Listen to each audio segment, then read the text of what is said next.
Hello everybody and welcome to episode 3 of Course to Course, where I play courses from coast to coast. We're at Wilder Disc Golf Course in Newport, Oregon. Excuse the voice, a little bit under the weather, but I really didn't want to miss getting this video out because I've been doing it every Tuesday for the last 2 weeks and I wanted to stay consistent. Hole 1, about 380 feet underneath the power lines towards the foggy mountains. Beautiful trees there framing up the fairway. And first throw of the day is not too bad, it's a little bit short left. Here we have a nice little trail that's crossing a creek. Shout out to the Wilder Disc Golf Course maintenance crew. I think it's the Oregon Coast Disc Golf Club. They really did a great job on this course. There's spray painted wooden posts guiding you to every hole. And all the trails seemed really well maintained, so shout outs to them as we make that par. Hole 2, 260 feet, throwing the spruce up the right side gap, and we lose a little bit of speed hitting one of those branches and end up short, but we make that putt as Palmer watches on.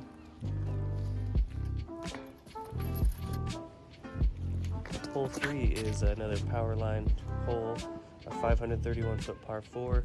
We're just trying to stay somewhere in the middle of the fairway, and I pushed the right side a little, but that's fine. It was a wide enough fairway. And this Comet upshot gets a little bit overturned, but we're right there in circle 1.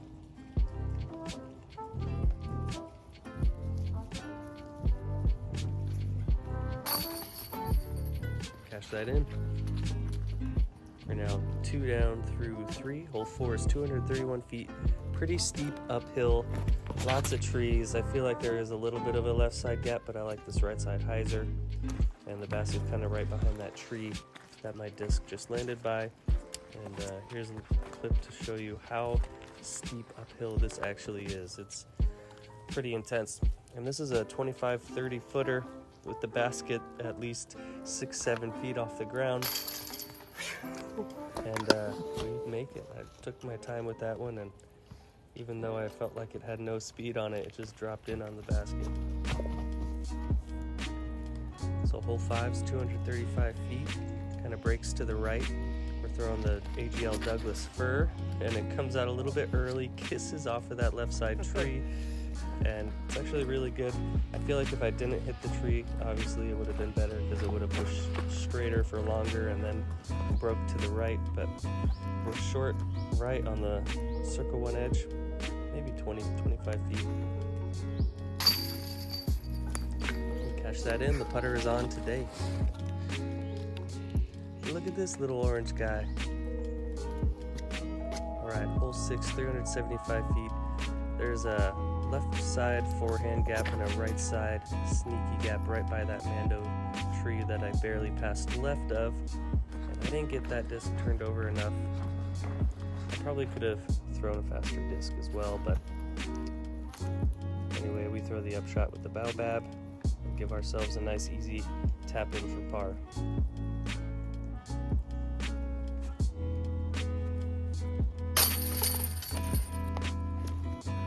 Alright, hole 7, 205 feet. There's a Mando there on the left side.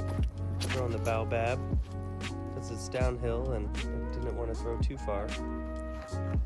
And we went about pin high on the right side of the basket. Just chain out left, a little bit low left of the putt. This basket's in a really cool spot between these 2 old tree stumps that are absolutely massive. This hole's quite uphill, and there's that right side gap that I went through, a gap above this kind of mural thing, and then there's another gap to the further right side that I didn't see until I walked up here.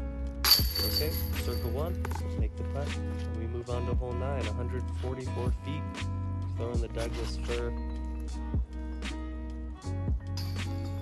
Oh, it just had such a good line on it, cut some chains on the way through. We'll take an easy birdie.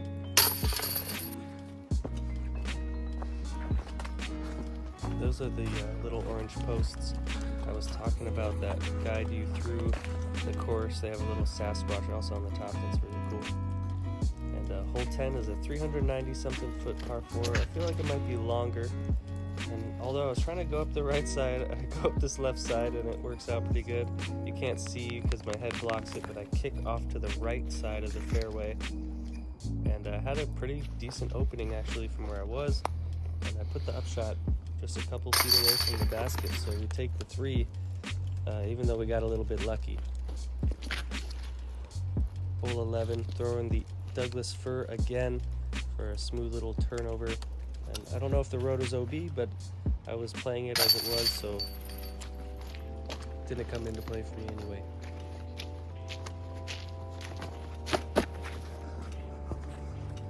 We walk into this random open space that I did not expect as I first started playing the course, but we have a nice par 4 here.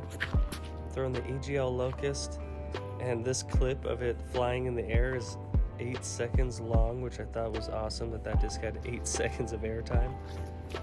And then we leave this upshot with a lot to be desired. We catch a tree on the way into the gap and drop to circle 2. I give it a good bid, but I'm going to be taking a par on that one. Hole 13, 370 feet. You kind of want to push straighter a lot more than this, and the wind from left to right out in the open just took hold of that Comet and threw me into the woods, and I'm so lucky that I just stopped on the edge. I edited out a lot of me battling briar bushes to get to my disc, and I feel like I throw what is the best possible out I could have ever thrown for that par. Hole 14 is 234 feet across a gully to this basket, perched up on a hill, protected by a few trees, a lot of fallen logs. It's just a picturesque green, actually.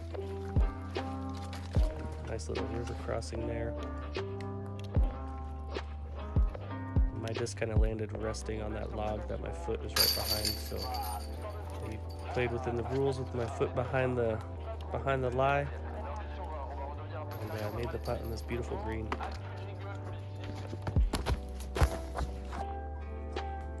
Hole 15, 216 feet, a double mando here. I saw a little bit of a flex line, and the ceiling's just a little low, and I catch a branch on the way in. And I took my time lining this one up. It's about a 40-footer. I was trying to practice standstills from a long distance, and I was really happy to get that one dead center. Let's go!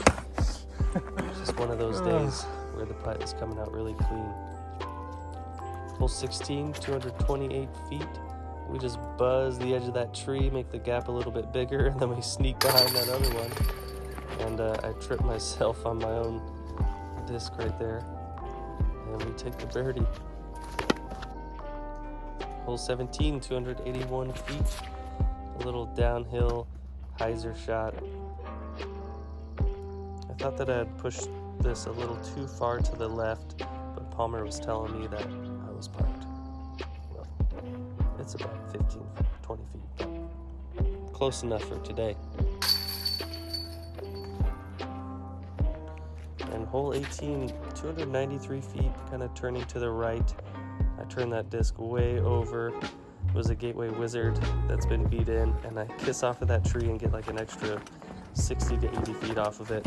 It was still not a great shot. I kind of land on this hillside.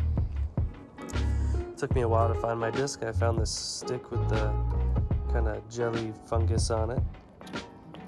Pretty cool, bright orange, squishy thing. Palmer's drinking from the creek as I do a jump shot approach, and I thought this was the last hole, so I'm kind of filming around, getting some B-roll, showing you the beautiful scenery here. And as I go to close my UTIS scorecard, I see there's hole 19.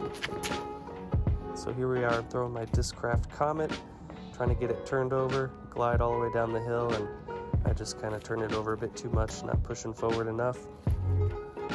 The basket is framed up right between those two trees. I thought, why not? Give it a bid. And we do it. Incredible circle 2 putt for me. I don't feel like those drop too often for me, but here we are, we made it. It's in. The finishing score was 13 under. I had a lot of fun on that course. It's free to play. You just email a picture of your photo ID to the permit office, The email is on the bulletin board there and on the UDisc, and you're able to play all day. And I think once your ID's on file, you're good for your whole life, possibly. I have no idea. Don't quote me on that. But here's a nice waterfall that was on the way further north. Thank you guys for checking out episode 3 of Course to Course. I hope you enjoyed watching as much as I did playing, and we'll see you in episode 4.